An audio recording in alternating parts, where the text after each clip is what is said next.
Hello, everyone, and welcome from AOPA. I'm Rodney Martz, a Senior Aviation Technical Specialist here at AOPA's Pilot Information Center. This is our first webinar of the year 2016, Fun Fly-In Destination. So thanks and welcome aboard. A couple of housekeeping notes. If you're on an iPad or iPhone, you can tap your play button or make sure you refresh by tapping your play button to see the slides progress. Tom, good evening. Welcome here from AOPA. Thank you. The snow has finally melted today, I think, between our T-hangars. The last pile melted from that 2 days of 80 degrees we had last week. That was pretty nice in March. It was. And was talking to my wife, and she said, well, Sunday's here. The snow did melt, I see. I guess you're going to be flying Sunday. And I said, well, yes, dear, thank you very much. I think I will. She said, where are you going to go? And I kind of noticed a fun expression on her face, and I thought she might be interested. And she said, oh, you're just going to fly around? I said, well, yeah, I'll be flying around. And of course, she said, and it made me think, well, let me know when you're going to go somewhere. I couldn't quite get that expression right tonight. You would have had to have been there to hear it. Right. But the point was made. So our topic this evening, fun fly-in destinations, I think can be very, very useful. As I mentioned, I've got Tom Haines with me, AOPA Senior Vice President and Editor-in-Chief of AOPA Pilot. And still from sunny Southern California, George Kounis, publisher of Pilot Getaways. So gentlemen, we'll go ahead and start. Good. Well, thanks, Rodney. Appreciate that. And yeah, I understand what you're saying. The spousal factor is an important one for pilots to consider. I know my wife and family love flying with me when I'm going somewhere, but the idea of just boring holes in the sky or going over the hill to the next airport over for breakfast for the umpteenth time doesn't really appeal to them after about the second time maybe. So what we've got tonight with George's help, we've got some interesting destinations that we've got planned all across the country. And so welcome aboard, George. Well, thank you for having me here. I guess maybe I should give a little bit of my background here. I'm the publisher of Pilot Getaways magazine, and this photo here, I'm the one on the right holding the camera because many of the photos that you're seeing in this presentation today were photos that I took. This is the Pilot Getaways founding team. We've been doing this for about 18 years. My brother John and our dog Woody and I would fly around the country and do a lot of research on fun places to fly, put out this magazine that comes out 6 times a year. Unfortunately, my brother passed away in July of last year suddenly, so I've been carrying the torch since then. So photo shoots are a little bit different, but we're still doing photo shoots. I'm just using different pilots now. And it's kind of an exciting job. Whenever I run into people at trade shows, they're going, how can I have a job like that? Because I get to travel around and report on wonderful places to fly. So, well, Tom, if you want to mention, I was going to say, Tom, if you want to mention a little bit more, I noticed your latest issue has a lot of destination focus in that. It does. You know, we really I've put a lot of emphasis lately, and we'll be going forward on general aviation travel, interesting places to go. Working in partnership, actually, with Pilot Getaways, AOPA members are eligible for a special discount on Pilot Getaways magazine subscriptions. And the March issue of AOPA Pilot had a big section on GA travel, interesting places to go. The cover there with the Cessna 180 is over Alaska. That's me flying that airplane in some beautiful country, parts of the country.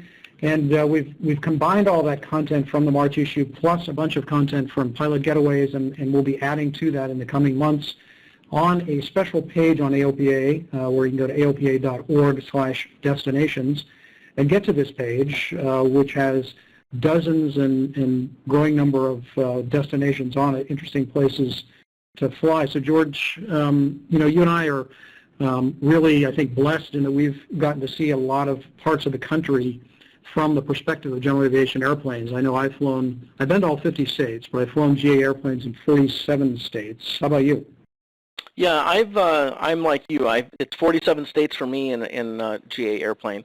I've also flown about 20 countries in general aviation aircraft, from mostly in Europe and the Middle East area, but also in Asia as well. I got to fly in Malaysia, for example, a few months ago. That was kind of exciting. But really, having an airplane, Pilot Getaways really talks about the whole lifestyle of owning an airplane. Too often, we have people that get stuck in a rut and they don't know where to fly their airplane. But the airplane, really, it's like a 7-league boot. You can travel amazing distances, see amazing things from the air. And like, for example, when my brother was living in Germany, we'd fly from Stuttgart over the Alps, through Italy, through the Greek islands to Egypt, return through Israel, go back to the Greek islands, and that was a 2-week trip. It's something you cannot really do, and the things you see cannot be done with such a small amount of time. So I feel blessed that we fly general aviation aircraft. Yep, it's really special. And tonight we've got some really wonderful U.S. destinations that we'll be talking about scattered all over.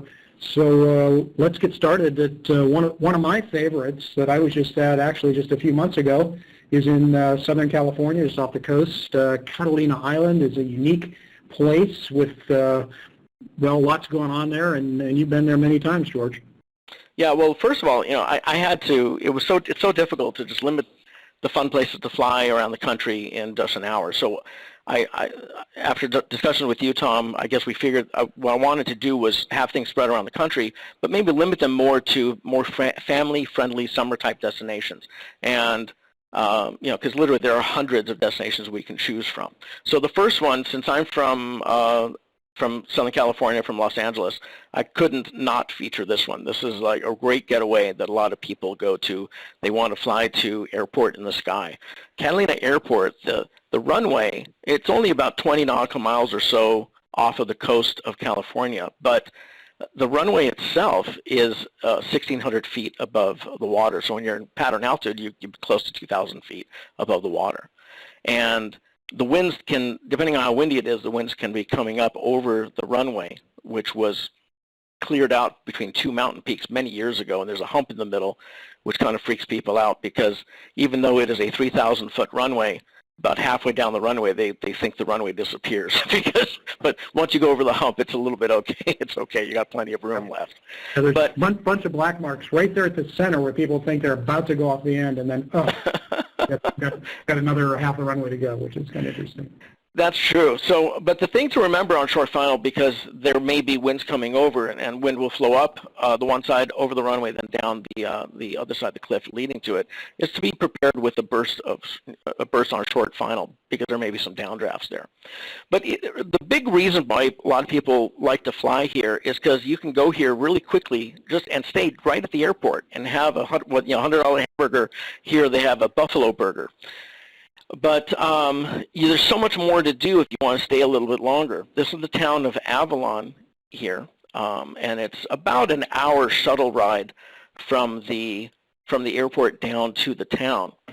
And there's so much to do. A lot of it is nautical themed. I mean, obviously there's hiking and mountain biking, but there's undersea tour, glass bottom boat tours, there's kayaking, scuba diving, snorkeling, all of that, as well as golfing. There's a golf course there, and even from the airport, you can go hiking and mountain biking if you bring those with you. A newer attraction they have is a zip line. It goes 3/4 of a mile. There's a 600-foot drop, and there's also yearly events. Off to the right here, that building is called the Casino. There's an annual jazz festival there. It's really an interesting place to stay. One of the interesting things in the history, way back when, William Wrigley of the chewing gum fame actually bought the whole island, and they actually filmed some old westerns there. They started with 16 buffalo back then, and it grew to, from 1924, it grew to about 600. Now they kind of keep the herds around 150 to 200, but these are wild bison that are on the airport property and around the area. But you can see there's a lot of different things. I'm sorry, you can enjoy them in a sandwich at the airport. It is interesting that they do have buffalo burgers, and I asked, they don't actually use the local buffalo for that. They just use a another buffalo outfit for that. But so it is. So the other thing is there's some interesting bed and breakfast to stay at. It's obviously a lot of sea life. It's crystal clear blue waters. There's wonderful seafood and food, and there's events going on throughout the year. So it's a really neat place to go. Only 20 miles or so over the water. Now the next place is up in the northwest. Now obviously, to go into the northwest, a lot of people think about Seattle. Seattle itself is a wonderful place to go, and you don't have to land at SeaTac. You can actually land at Boeing Field, which is right next to downtown Seattle. You can see here Mount Rainier towering off in the distance. It's like, many miles away, but it still feels like it's right there. But what we did years ago is there's this thing called the Cascade Scenic Driving Loop. It's a 440-mile driving loop that lets you see the high deserts of eastern Washington, the snowy peaks and glacial lakes of the Cascades, the islands dotting the Puget Sound, and the historic towns in the foothills. And we said this would be a great thing to do from an airplane. So from an airplane, you can actually follow this same route, and there's about 12 to 14 different airports that you can do along the way. So you don't have to stop just at Boeing Field. You can do an entire loop, and you can see some amazing things. Like this is one of the things, the transition from the Cascade area to the desert area is Lake Chelan. It's a long lake, and it goes kind of to the wine country part of the state as well. You can even start off with the Boeing factory tour. One of the airports we feature that you start at is the Everett Payne Field, which is where the Boeing factory is. And you can, if you time it right, you can and talk to them in advance. You can do a Boeing factory tour. Then you can do everything from antiquing to bed and breakfast. There's rafting, golfing, mountain biking, camping, whale watching. You can see glaciers in the Cascades, snow and glacial lakes, rocks and cliffs. It's an amazing introduction to the beautiful state of Washington. You can even fly by waterfalls. This one is actually near Stehekin, Washington. And the interesting thing also, this here is Stevens Pass. This is along the old DC-3 routes, and back when they had DC-3s, they had a lot of different airstrips that they needed for emergencies. So one of the airstrips in here is Kounis State Airstrip. It's off. You can't see it. It's off in the shadow here. But there's 2 or 3 different what we call backcountry airstrips that you can land at. There's Kounis and Lake Wenatchee, and these are grass airstrips about 2,000, 2,400 feet long that have picnic tables and camping facilities. So you can stop, and so basically if you want B&Bs, you want camping, you want water rafting, you want anything you want, you can do it here on this loop. It's a pretty spectacular way to see the state. And so we've got an event coming up out there that gives you a reason to go there. On August 20th is the AOPA fly-in in Bremerton, Washington, and you should start planning now to do some of these trips that George is talking about, some of these destinations in conjunction with the AOPA fly-in August 20th at Bremerton, and make a really nice getaway for you. We're talking about events and destinations all across the country, and of course it's not practical for all of us to fly all of our airplanes everywhere, particularly those of us who fly maybe slower airplanes.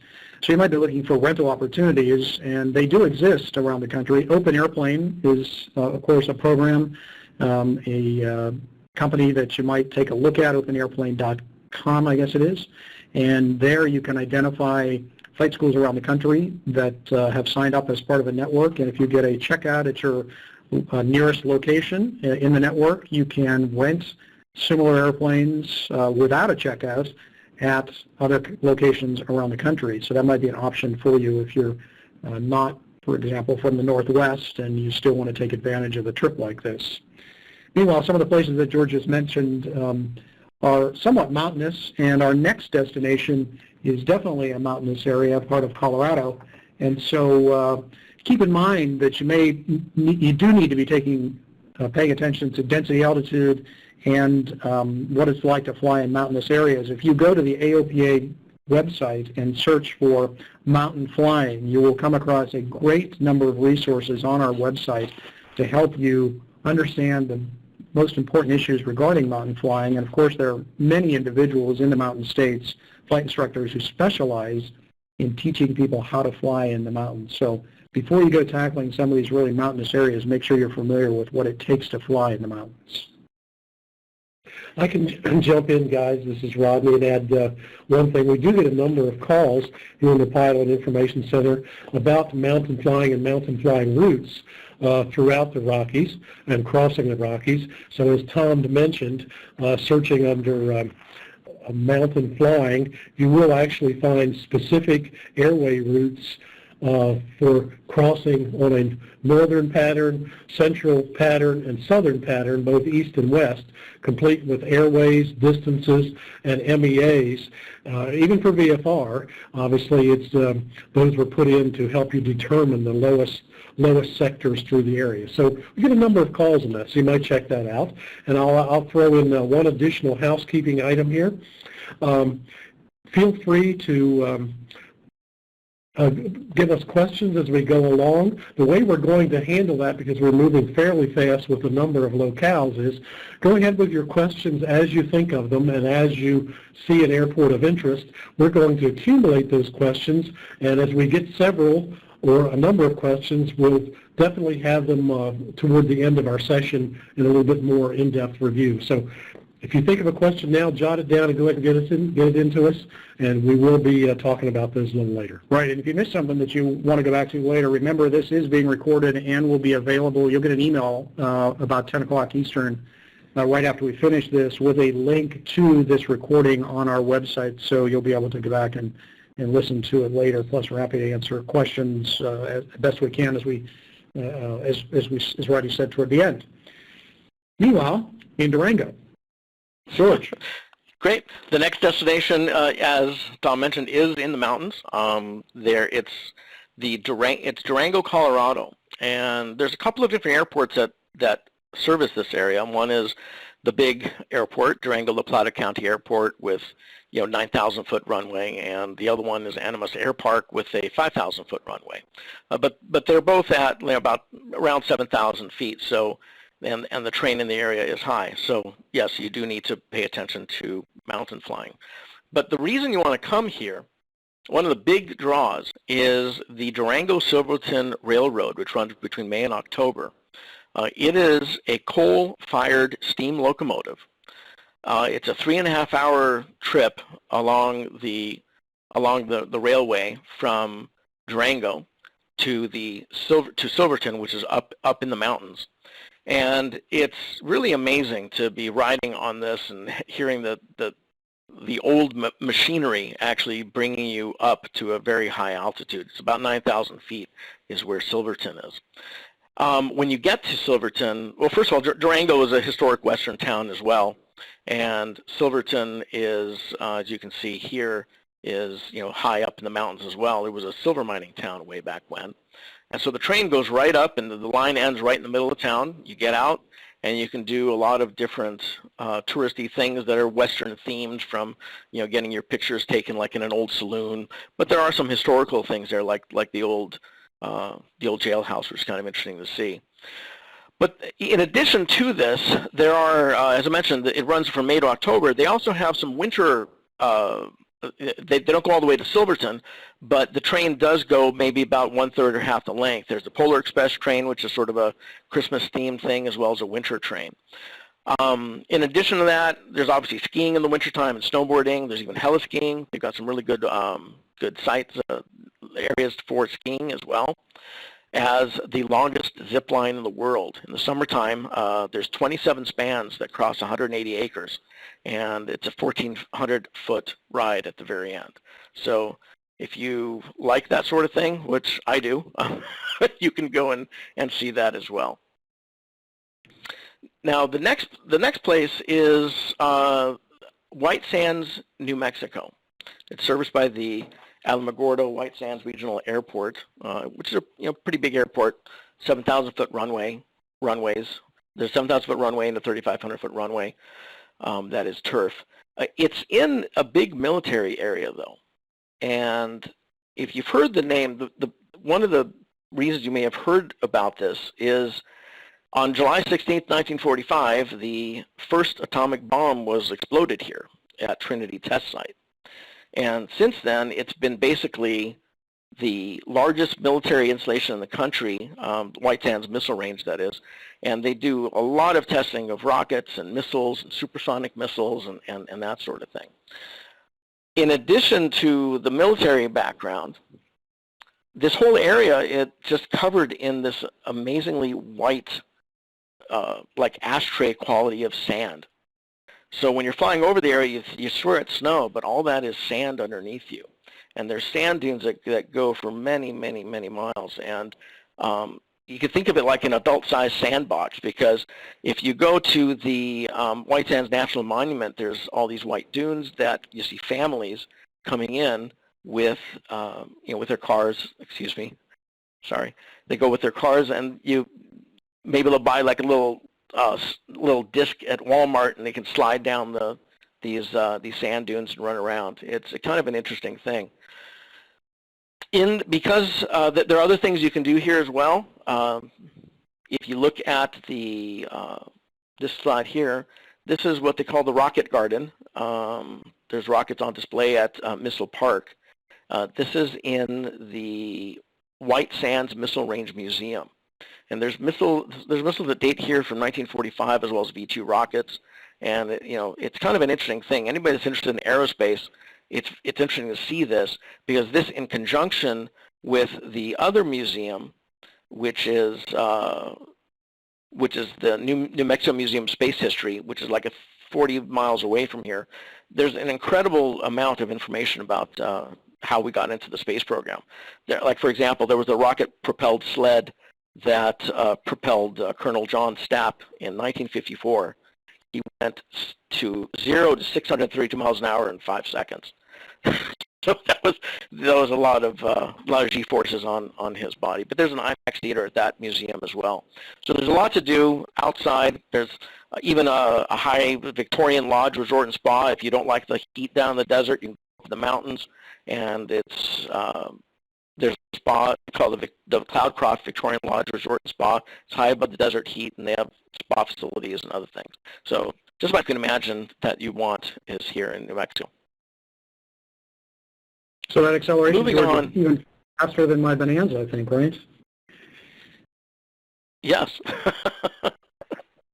So you mentioned the density altitude earlier, and this is another place where you don't think of Texas necessarily as being a really high state from an elevation standpoint. Amarillo is about 3,648 feet, but you do have heat in some of these places that can turn even 3,648 feet into a really high density altitude situation. So while you got long runways in lots of these places, it's still something to keep in mind. Yes, that's a good point. We went here, I believe it was in the July timeframe, so it got pretty warm when we were down here. The reason that Tradewind Airport, that services an area right near it, about 10 miles away, called Palo Duro Canyon. Now, Palo Duro is actually the second longest canyon in the United States, but it's not very well known, which is interesting, because it is absolutely gorgeous. It's about 800 to 1,000 foot drops in some areas of the park. So it's like a mini Grand Canyon.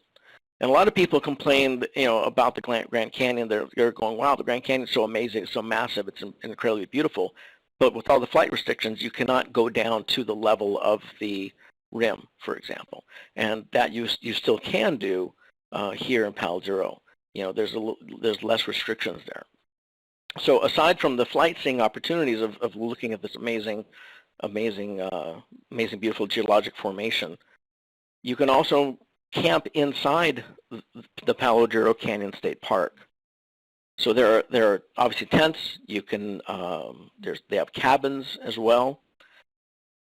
There's even a bed and breakfast and a restaurant in the park. We actually rented a car from the airport and drove around. Obviously, Woody loves sticking his head out the window, but other things that you can do there are everything from horseback riding to bicycling. There's a bicycle rental there in the canyon, and they also have an annual summer musical in an outdoor amphitheater called the Pioneer Amphitheater. It's called Texas Legacies, and it was something that kind of surprised us. We didn't anticipate something like that in this sort of camping area. So, now, speaking of camping, if we go all the way up north to about 30 miles south of the Canadian border, and it's right next to the western entrance of Glacier National Park, is an area called Ryan Field. Now, Ryan Field is an airport that was privately owned. Ben and Butchie Ryan, Ben was a pilot in World War II, and he moved to Montana and built this airstrip basically by hand. He built his home by hand out of the trees that he felled here. Very interesting man. But they didn't have any heirs, and he didn't want this thing to just be sold to the highest bidder and have condos put on it. So the Recreational Aviation Foundation got together with him, and he deeded it to the Recreational Aviation Foundation with the proviso that it has to be left open for recreational aviation. So every year, the RAF has their own fly-in here. I believe it's in the June or July timeframe, and that's when this picture was taken. If you can see, there's planes on the left side of the runway. On the right side of the runway, there's a shelter with a big fire pit there. There's even a wood-burning stove, and you do get some power as well as cell phone signals. So that's a pretty good thing. The runway itself is about 2,500 feet long, 65 feet wide. It's at an elevation of 3,660 feet, so it's not too bad. But there are mountains in the area, so again, you do want to pay attention to all that. And because of all the amenities and all the fun people there, when we got Radar, our new dog, he gave it his seal of approval for this airstrip. Now, I mentioned this right near Glacier National Park as well. Now, Glacier National Park is an amazingly beautiful part of the country. It has, this is Lake McDonald. It's the largest lake there in the park. It's glacier fed. Sometimes a year because they're glacier fed, you get the different colors. Crystal clear blue waters is just an amazing natural experience. There's the main road through there is called the Going to the Sun Road, and they have tours that they give on their famous red buses.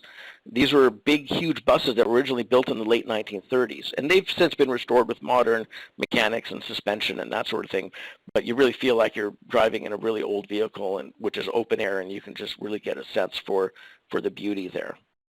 And in addition to that, you've got obviously hiking and fishing, rafting, there's heli tours, and all that is pretty much available from within walking distance from Ryan Field.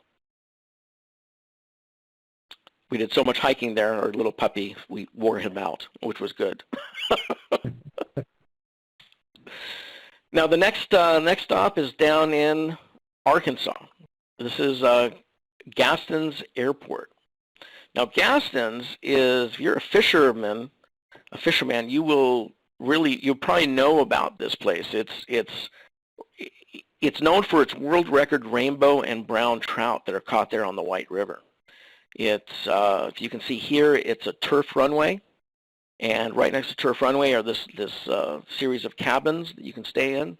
So you can literally land, taxi, and just almost taxi right up to the door of the lodge. It's just really convenient for pilots. Something to keep in mind here, when you are landing, most of the approaches are to runway 24 because there are power lines about 1/8 of a mile from runway 6. So usually you land runway 24 and take off from runway 6. In addition to obviously the fishing, there's float trips that you can do. There's nature trails around there. There's a lot of different activities like within the area of the confines of the resort. The resort itself has its own restaurant. If you do go out and catch like some wonderful fish that you want to eat later on that evening, the resort will actually take it, clean it, and cook it for you, which makes it a lot easier for me because I hate cleaning fish whenever I go fishing. But I do like to have it expertly cooked. And you can see in this picture the actual restaurant is up there, up on the top with all the bay windows. And you can rent the John boats, and the quality of the water is it's absolutely crystal clear, and there's a lot of fish, as I mentioned. It's very well known for that. Now, a lot of times in the summertime, you're looking for things to do with the children. You know, and I mentioned like fishing is kind of a fun thing to do at Gassens. But another really interesting place to go is up in Ohio, near Port Clinton. Now, this photograph here is Sandusky Airport. We have reports that it's closed. We've had reports that rumors that it may reopen. So that's why I included the picture here. But it's about the same distance. Sandusky Airport and Port Clinton are about the same distance from Cedar Point Amusement Park. And this is really an interesting draw. If you want to have an excuse to take the family somewhere and, you know, spend all day or all weekend, you know, just riding roller coasters, this is a pretty cool place to go. Yeah, George, yes, go ahead. I grew up in northwestern Pennsylvania, and this was a destination we used to go to. It was just a couple of hours from where I grew up, and so we went there a lot in the summertime. It was really an amazing park. But, you know, really, since I've learned to fly, I've come to appreciate this whole area along the Ohio Lake Erie shore is an underappreciated place. Cleveland, Ohio, with Lake Burkefront Airport is another great destination right here in this area. And out in Lake Erie, you have Put-in Bay, for example, is a wonderful island destination with a beautiful 3,000-foot grass, almost 3,000-foot. Well, it used to be grass. It's a paved runway now, with some hotels, restaurants on it, and makes for a really interesting place. So when you're planning a trip out into this area to maybe go to Cedar Point, broaden your horizons a little bit and check out a couple of other destinations in this region. And I think you'll find that some of the Lake Erie locations are really pretty special, neat places. Yeah, the area is absolutely stunningly beautiful, as you can see here in this aerial picture. That's what it looks like in a lot of the summertime. It's just really pretty. And you can land, as I mentioned, at Port Clinton. It's a runway with it's got a 5,600-foot runway, so it's plenty big, and they do have amenities there like rental cars. So you can rent a car and then come here. There's other transportation options as well. But this is the country's second oldest amusement park, which I found interesting when in researching this article. It's been around for a long time. There's a lot to do. They have another part of the park which is called Soak City. So if your kids want to hang out in the water park, they can do that instead. There's also another component of the park called Challenge Park, and this is an area where you can do some more activities that require expertise, things like go-karts or a sky coaster, which is sort of like a vertical wind tunnel, skydiving type thing, or mini golf. In addition to this, in the area, you can do things like rent wave runners, and so you can enjoy the water instead of just looking at it. You can get into it. There's parasailing that you can do, and you know, as I mentioned, there's good resorts here. There's plenty of B&Bs, wonderful restaurants, and there's even wineries near this area as well. So again, it's a well-rounded destination with everything from the kids to the adults. I can make one additional mention of some spots I have visited there, both Cleveland, Burke Lakefront in the past, at least for IndyCar races, and of course IndyCar race in the Detroit metro area, both midsummer. Check those destinations on the IndyCar site. Right, and also in Cleveland, I just saw a comment pop up on the screen here. It reminds me the Rock and Roll Hall of Fame is in Cleveland, just right around the corner from Lake Burkefront. Easy destination too, and a fun place too. Now, the next place that I wanted to feature was it's in New York. It's a place called Old Rhinebeck Airport. Now, Old Rhinebeck is a really interesting place in that it features World War I era aircraft, not just on display, but flying. It's fascinating to see these old World War I, like Sopwith Camels that had the whole engine that rotated around a camshaft, actually see that working and how they control the throttle. So you can hear and sort of really get the vicarious understanding of, what it was like for World War I airplanes to fly. So the old Rhinebeck was actually built by a gentleman named Chelan, and his first air show was in 1960. And they have a museum there, and they have biplane rides you can take. But the big thing is they have an air show every weekend with these amazingly old airplanes. And when I went there, they even had the flying farmer that did a routine acting, someone that acted like he'd just so much from the audience, and he gets away and flies away in a Piper Cub with a clothesline hanging off the back of the Cub, things like that. So it's a really interesting place to go. Their airstrip there, they actually do have an airstrip. The runway designations are north and south. It's a 2,200 foot by 75 foot grass airstrip, which, sorry, I think I went ahead of myself here. I'm going to go a little bit out of order. So the airstrip is here. You can see it's cut through the trees, and you land to the north or to the south. You have to you may need to get permission. They may not allow it on show days as well. So we were allowed to land there because we were writing the article. But in general, you do need to coordinate with them. But you can see that just the kinds of airplanes that are flown there, and they fly in formation. They have a wonderful air show. It's like the way Oshkosh would have been, 100 years, almost 100 years ago, I guess. And the whole theme is also carried throughout the whole place. You really believe you've been transported back in time. And they even have, I believe, a fashion show a couple times during the summer where people will dress up in the period costumes, so you can see them do that and win prizes. If you can't land here, you can land at a nearby airport called Kingston Ulster. It's a modern airport with paved runway. It's got, let's see here, 3,100 foot airstrip, and you can get rental cars and accommodations either near here or near Old Rhinebeck. And I can report I've driven the distance from Kingston Ulster over to Old Rhinebeck. It's about 6 easy miles. It is just across the Hudson River, but the Hudson River Bridge is almost immediately adjoining the Kingston Airport, so it was an easy drive. And the big thing I wanted to add that I really enjoyed while I was at Old Rhinebeck is the aircraft in the hangars that aren't yet restored, that aren't yet flying.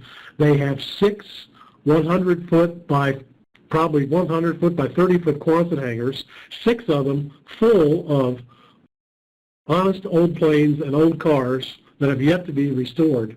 And that's where the real gems are, I think. And this from a guy named Rodney who specializes in restoring airplanes, so I can imagine it was a real treat for you. So, George, let's go find someplace warmer that maybe has alligators. Well, I'm glad you asked that because the next place has exactly those things. It's called Everglades Air Park down in Florida. And this is right there at Everglades National Park. And I don't know about you, but back when I was growing up, we would watch that television show Flipper with the dolphin. And it took place here in the Everglades. And I'd always wanted to go. So when we actually were able to come down here, it was a lot of fun. And the other thing that I find interesting is what we saw in that show you can actually do. So you can land at Everglades Air Park. Everglades Air Park is a 2,400 foot strip right here. You can see it. It's right into the water. It's probably from reclaimed land. I'm not sure. But the great thing is that a lot of what to do here is all within walking distance of this airport. It is, there's hotels that are within walking distance. There's all the places where if you want to ride airboats or go fishing or do rent canoes or boat tours, all that stuff is available right from here. And for me, I finally got to ride the airboat, and I thought that was the coolest thing because I'd wanted to do that ever since I was a young boy watching the Flipper TV show. And So, George, when we were watching Flipper, though, back in the day, you know what engine was powering the airboats? I am not sure. It was a Lycoming engine on the old ones. And the newer ones mostly have modified car engines. But back in the day, they were actually Lycoming airplane engines that were powering the airboats. And so probably back in when the TV show was on, it was a Lycoming. That's pretty cool. So they were like flying. So they were kind of flying, I guess. Yeah, flying low. That's great. Now, in addition to those things, there's cabins that you can stay at. There's bed and breakfast nearby, and there's fabulous seafood as well.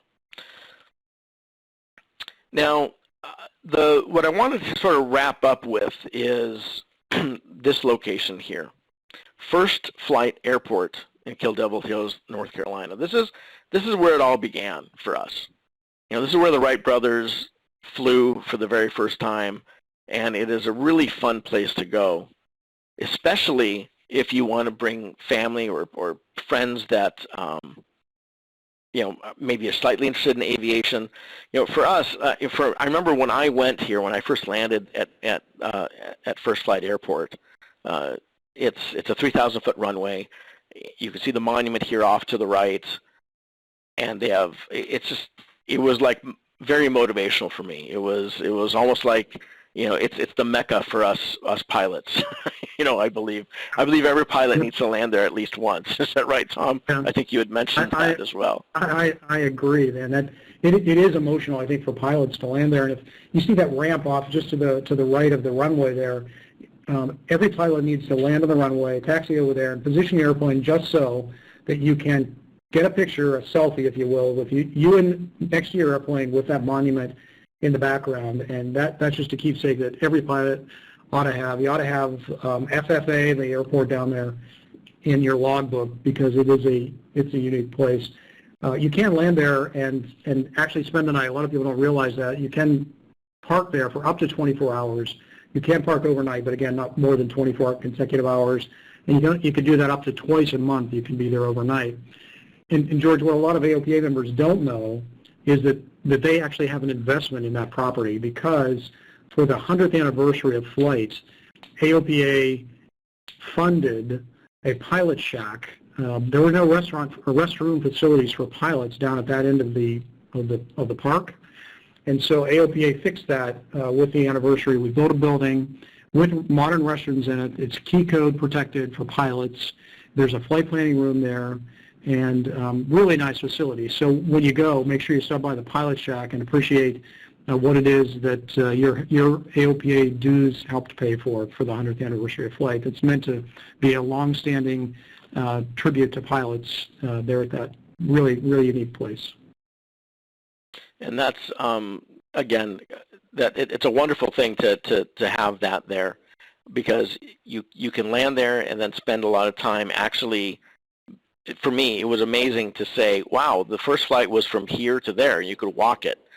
It was such a short distance. Even the longest flight of that day, like here, if you look in this picture up at the top center, I believe that is, they have markers there that show how long the first flight was, how long the second flight was, how long the third flight and longest flight was.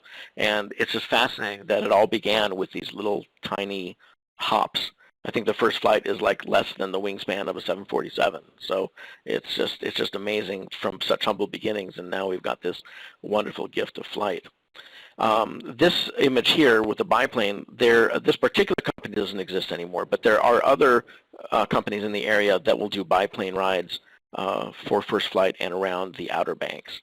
And the Outer Banks themselves are just absolutely gorgeous. The reason the Wright brothers chose this area is because there's a lot of winds, and as such, there's still pretty active hang gliding clubs and hang gliding opportunities for you to go. If you wanted to try that out, there's a couple of outfits out there to try this on the dunes in the Outer Banks. As well as I mentioned, there's also the biplane. Since you cannot actually, you're limited to how much time you can have your airplane at First Flight Airport, I wanted to sort of add what else you can do in the Outer Banks. If you fly here, you may want to stay or park your airplane somewhere else or stay somewhere else. And the closest one, it's like 6 nautical miles south. It's the airport in Manteo called Dare County Regional. It's a 4,300-foot runway. A couple of runways there. They've got facilities. There's places to stay nearby there and everything. Oh, before I forget, there is one thing I just discovered. There apparently, right at First Flight Airport, there is within walking distance, a 20-minute walk, an Outer Banks Brewing Station is the name of the company. It's only a 20-minute walk, and they have apparently great tasting homebrewed beers and pub food and that sort of thing. So if you're not flying... Yes, you've parked your airplane for your 24 hours now, so now you can go to the brew pub, but exactly. You can't drink too long. Exactly. So that's one thing. If you do decide to fly around the area, a good diversion is to actually fly down to a place called Ocracoke Island Airport. It's about, I believe, about 45 nautical miles, but this will let you fly along the Outer Banks. And the Outer Banks, the views along the Outer Banks, the sightseeing is just really beautiful. You see things like these great lighthouses and the greenery and the white sand beaches. Many of the white sand beaches you can even drive on.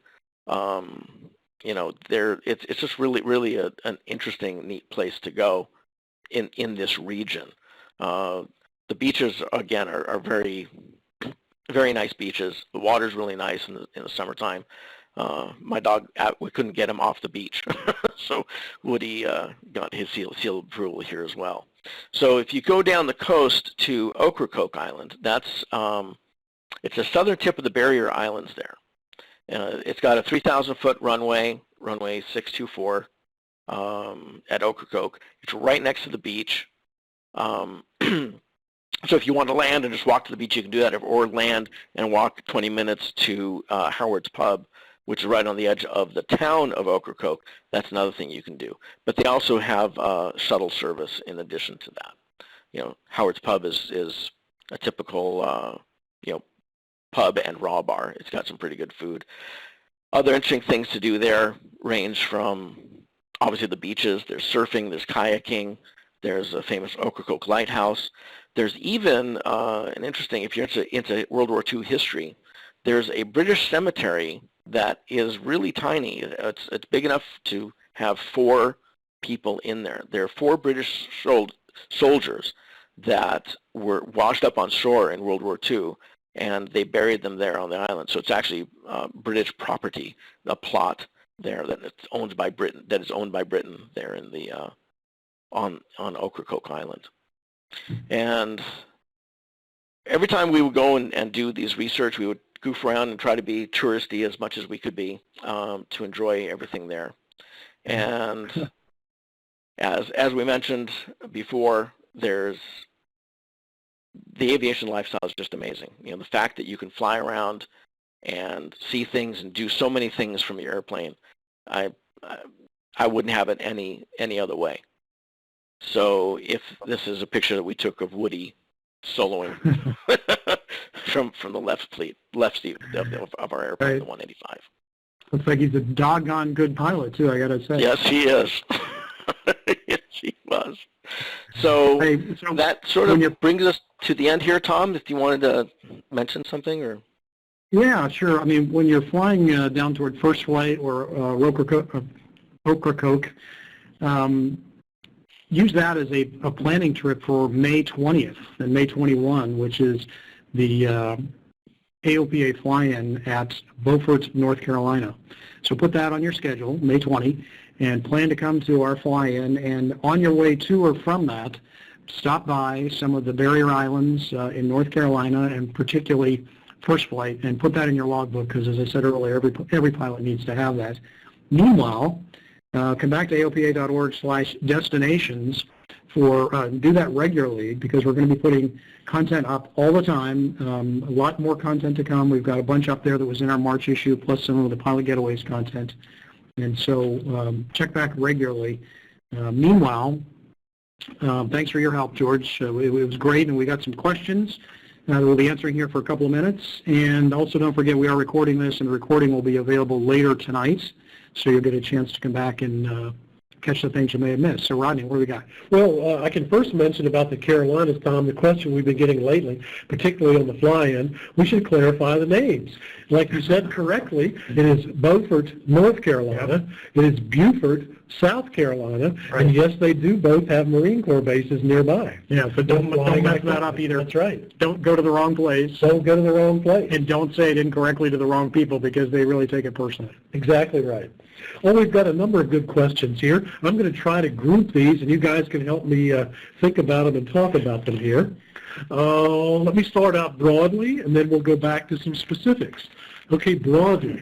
Guys, do these airports have rental or courtesy cars?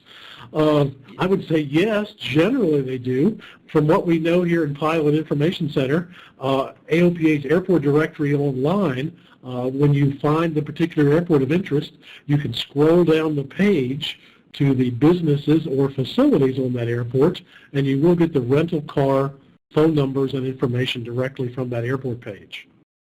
And also on that page, if I could add also to this, you know, Pilot Getaways, the reason for it to exist in the first place was we wanted to feature places that were conducive to flying your own airplane there. You know, there have been many places that there's a wonderful airport, and there's a wonderful destination to go to, but you can't get from one to the other, that so we can't feature them. Some of the places we featured, like Everglades, you don't need a car. It's right there. Same thing with Ryan Field. You don't need a rental car because everything's right there. So it's a mixture of those kinds of airports as well as ones where obviously you can land at an airport, the bigger airports, and get rental car facilities or Uber or whatever. Sure. And there I've visited the airports along the Outer Banks. Billy Mitchell I visited, which is just north of Ocracoke. Also there I have walked from First Flight out to the ocean, one to walk to the ocean. It's about 20 minutes, and I could get a car or taxi otherwise on the strip near the airport on the road within about 15 minutes of walking out there if I wanted to. Of course, you could also call to have the car delivered to the FFA airport, First Flight there if you wished. All right. Here's a good question for us to think about, guys. How do you find nice places to stay near the airports? Well, the Pilot Getaways articles, most of which have been featured here, as George said earlier, they usually include accommodations nearby and places to stay. Also, and Rodney, what you mentioned, the AOPA's airport directory page, if you go to these airports in the airport directory, you have to scroll down and you will see there is a link to local hotels, so you can frequently find them there. And also, you know, there are lots of other great online sources. TripAdvisor, if you just put in the names of these towns, frequently you'll find good references for nice hotels, bed and breakfasts, and those sort of locations associated with these destinations. And the old common sense pilot trick still does work, I think, and that is picking up the phone, calling the FBO number from our airports page, and asking good folks, hey, where would you recommend I stay for a day or two? Always seems to work pretty good. All right. Here's another one that can make us think. For low-level flight, what's the best resource for scenic, well-marked routes? Well, on the mountain flying page of AOPA, for AOPA, as you pointed out earlier, there are some mountain routes to get through the mountains at relatively low altitude. So that's one place. Otherwise, of course, a sectional is a great tool for trying to find ways to get around at low altitude. Do be careful, particularly like around Beaufort and just south of First Flight. There's, you know, throughout the southeast and many other parts of the country as well, there's a lot of low altitude military training routes. So be very cautious of those. And look at the sectionals. They are marked on the sectionals, so you should be aware of those. And then again, I've also used in some of my travels lately the surprising old common sense idea of calling again. I've simply called the tourist office or the travel office in a given city or county, and they can be quite helpful on lining up points of visit, I'll talk about what's the 3 best things I should see in your county. And it's surprising. Right. They'll do some work for you. Yeah, they will. It's their jobs, after all, and they're there to promote people coming to their town. So frequently they've got great resources. Exactly. Okay, some specific questions here now. Do you recommend, back to Cleveland, does anybody recommend the Rock and Roll Hall of Fame as a fly-in destination?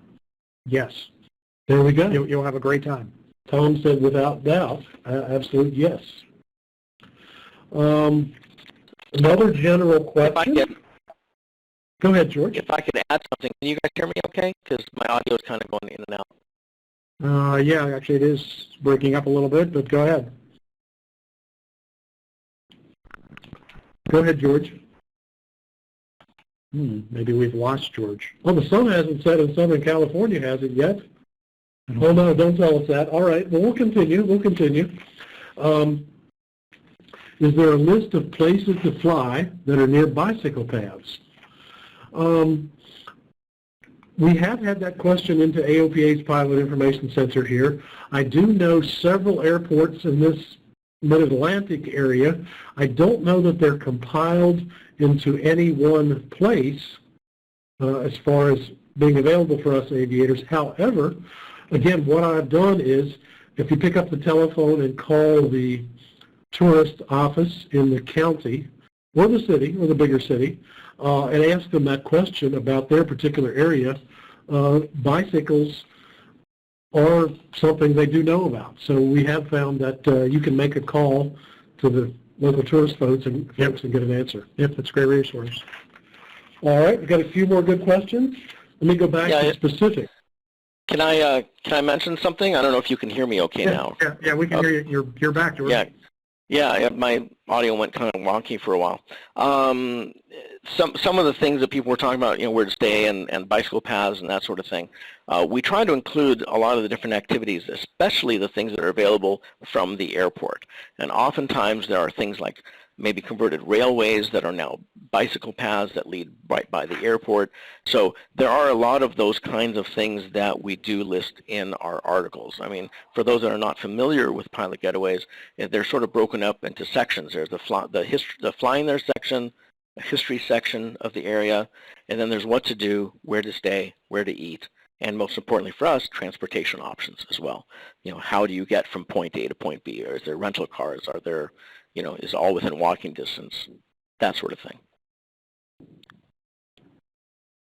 All right, very good. Well, I've got you, George. We've got 2 other Southern California questions here. Have they fixed the runway at Catalina? The runway Catalina it's better than it has been. I know that about a couple of years ago they I don't know if it's like, I forget what it's called, where they retar it. It's not completely resurfacing it, so it is a little bit better.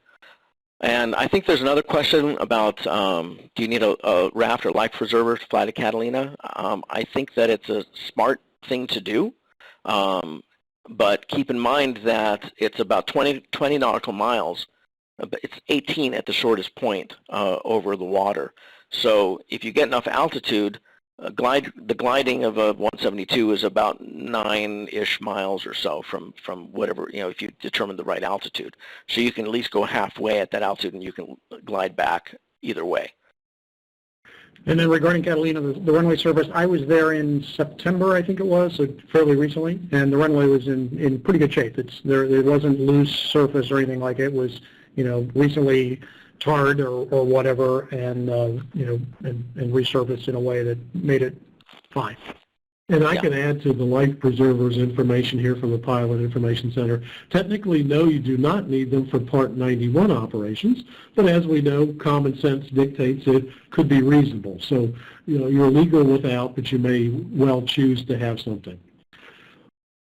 All right, I've got 1 or 2 more questions. Tom, can we page back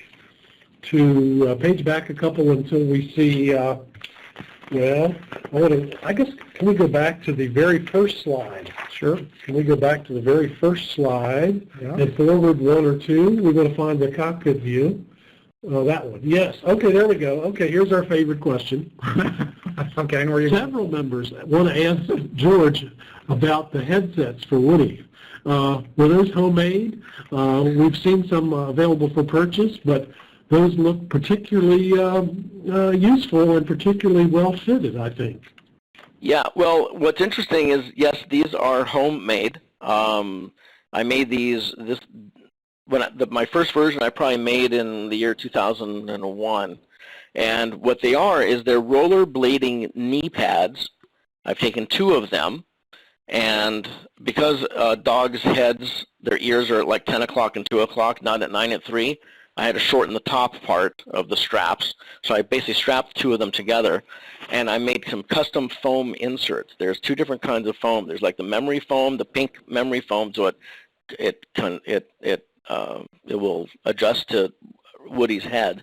And then there's dense black foam as well, which is sound deadening. And I just cut them so that his ear would fit within these, and it's elastic and it snaps right on his head.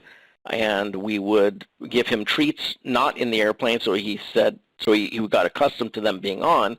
And then it got to the point where every time we'd be in the airplane, he realized, oh, when I have these on, it's not as loud. So he would be totally fine. There are some other headset makers now, and one of the companies told me that they got the idea from that photo that we showed of Woody flying the airplane back in 2002 or 2003. So I don't have too much experience with those because I made my own and I'm happy with my own. Oh. Hey, well, speaking of Pilot Getaways, though, we did have a question about how it is that the members can subscribe. As I said at the beginning, AOPA members do get a special discount for Pilot Getaways, and the way to find that link is go to pilotgetaways.com and then /AOPA special. Or if you go to any of the AOPA or any of the Pilot Getaways content on AOPA's websites, there's a link on that page that will take you to the special page where you get the AOPA discount for Pilot Getaways. And again, you can find their website at pilotgetaways.com. Thank you for that. Yes. Okay, well, thanks, guys. That wraps up our hour. I think we've left the perfect slide up, Tom. Thanks, everybody, for joining us. Feel free to call us with any questions, and feel free to please join us at our next webinar. Do we have 30 more seconds? Of course we do. Go ahead, George. Yeah, there's one question here. They said, what excuses can you give your spouse so you can fly to these beautiful destinations?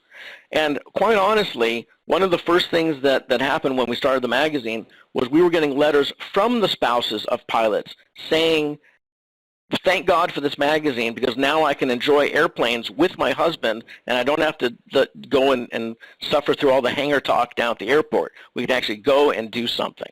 So I think you're going to find out you don't need to give excuses. They're going to be having you take them places. Yep, that's an excellent point. As I said at the beginning, for spouses, it's all about the destination, making it something that matters to them as opposed to just the flying experience, which we pilots may be totally into, just the flying part. But if you make it a fun destination for the family, then frequently you'll get a lot more buy-in.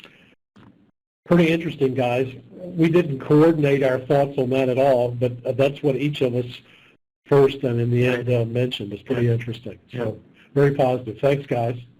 All right, thanks for all your help, and thanks for listening, everybody. Again, you'll be able to get to this recording a little later on this evening, and you'll get an email from AOPA that also has a survey in it right afterwards. So we appreciate your feedback on both this webinar and also any other subjects that you think would make for interesting webinars. Always looking for good ideas. Thanks for helping us. Thank you, everyone. Good night. Good night. Good night.